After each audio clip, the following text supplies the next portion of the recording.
right there, just a smidge. All right, okay, welcome back to the channel.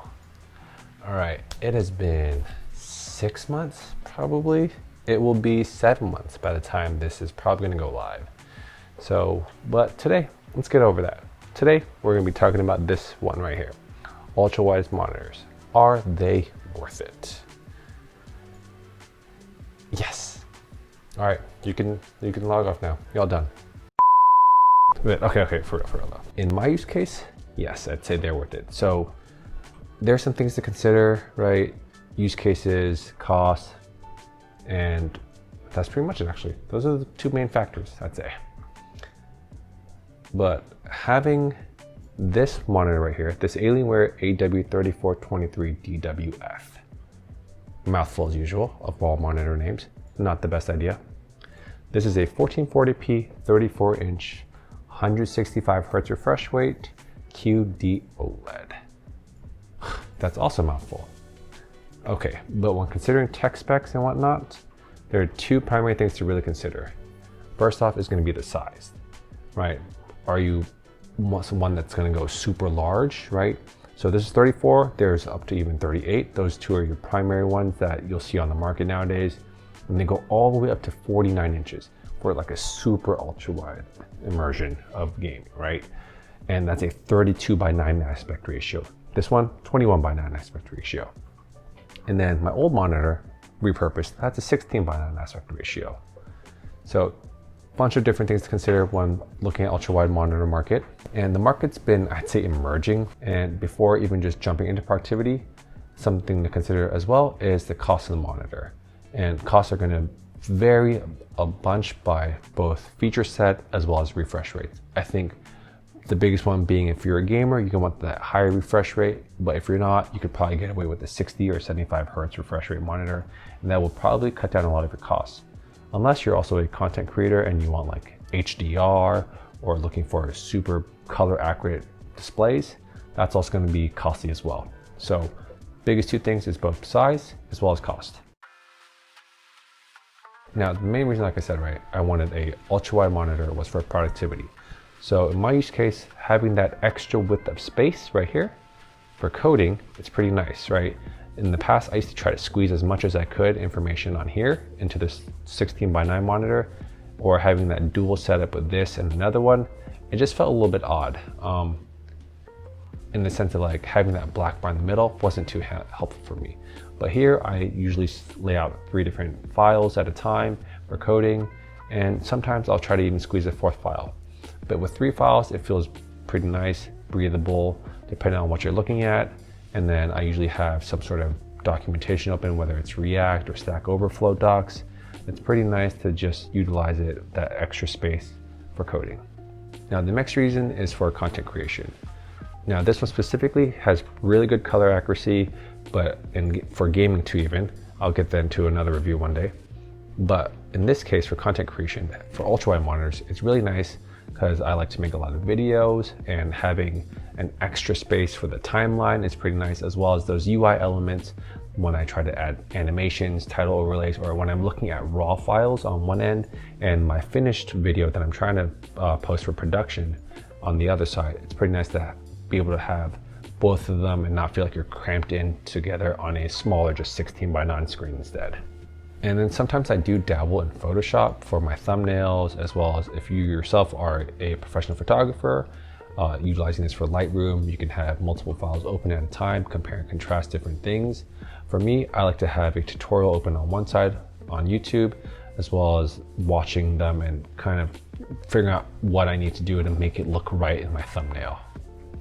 Now for the fun stuff, gaming. I think most people pick up ultra-wide monitors is for gaming, but for me, I picked this one up for productivity. But with gaming, it's nice because it's got that wow, that oomph factor when you get yourself deep in an immersive feeling, I would say. So first thing I booted up was Cyberpunk 2077, and that looked really good for me. And when I was sitting there playing, I didn't realize that like a couple hours had gone by. Well, one, I enjoyed the game. I kind of like story game modes. So if you are a story game player, such as Cyberpunk or maybe even Death Stranding or Last of Us and so on, I definitely think it's worth it to pick up an ultrawide monitor. And I might even consider trying F1 racing in this, and we'll see how that goes. I've seen other people play Battlefield on here, and it just looks pretty nice to have that extra width of space. It feels like you're kind of cheating a little bit, I'd say, with shooters. And I think that's why Valorant, from my understanding, doesn't allow ultrawide monitors. I don't know how that works. Let me know in the comments below how that actually works. Okay, but how do I manage all this, right? So on Windows, I use Power Tools Fancy Zones. It's not a great name, but it's free compared to Display Fusion, which I've heard you can utilize more capabilities on there, but it works out for me and it's free because I'm cheap. But for Mac, also another free program, the Rectangles app. I'll drop all these links down below, but in the Rectangles app, you can use shortcuts to kind of move your windows around however you need to, with thirds, fourths, different quadrants, all that stuff. Now this isn't to say, as you can see, I can only live on the single monitor here. Maybe if I had 38 inch, sure. But here, this one I utilize for mostly static stuff, such as my to-do list, my calendar, Slack notifications, Discord, Spotify, stuff that I just like sitting there. Sometimes I even put the lo-fi video up here and just kind of chill. It's just a nice vibe when you're working. Okay, but now before you just run over to Best Buy, hop on the Amazon, pick one up, there are a couple of things to consider, right? Your desk space real estate. So here, as you can see, I put this on a monitor stand. The legs on this thing were huge. As you can see, it takes up a lot of the space here, and I wouldn't be able to put this desk shelf here if I had the legs with it. So definitely pick up a monitor stand if you don't already have one, and you're gonna get an ultrawide monitor. And make sure 100% that monitor stand can support the weight of whatever monitors you're buying, especially for the ones that are going for that super ultra wide resolution. And then compatibility. So make sure your MacBook, your laptop, whatever it is you're plugging this monitor into is gonna work. Even your GPU, right? If you're gonna game, make sure your game supports it, as well as your graphics card is gonna be able to handle it too. So those are the two major things. And lastly, obviously cost, right? So if it fits within your budget, I'd say pick one up if you can. There are cheaper ultrawide monitors, and I think it's still worth picking up too.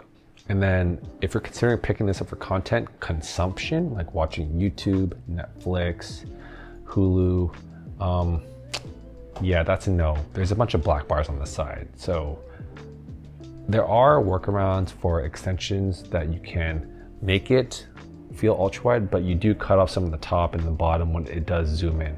So it doesn't work the same, but it still looks nice, especially if you get a nice IPS panel, and it does look a little bit clean, I'd say still.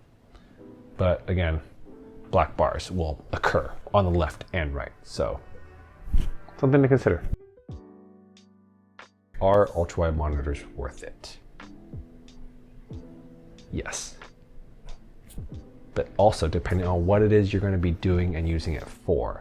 Video editing, yes. Photoshop usage, yes. Watching tutorials while doing extra stuff, yes. Multitasking, yes. Gaming, sure. Why not, right? Make sure whatever it is you're going to do is going to utilize that extra space here, as well as the cost too, right? Make sure it's within your budget.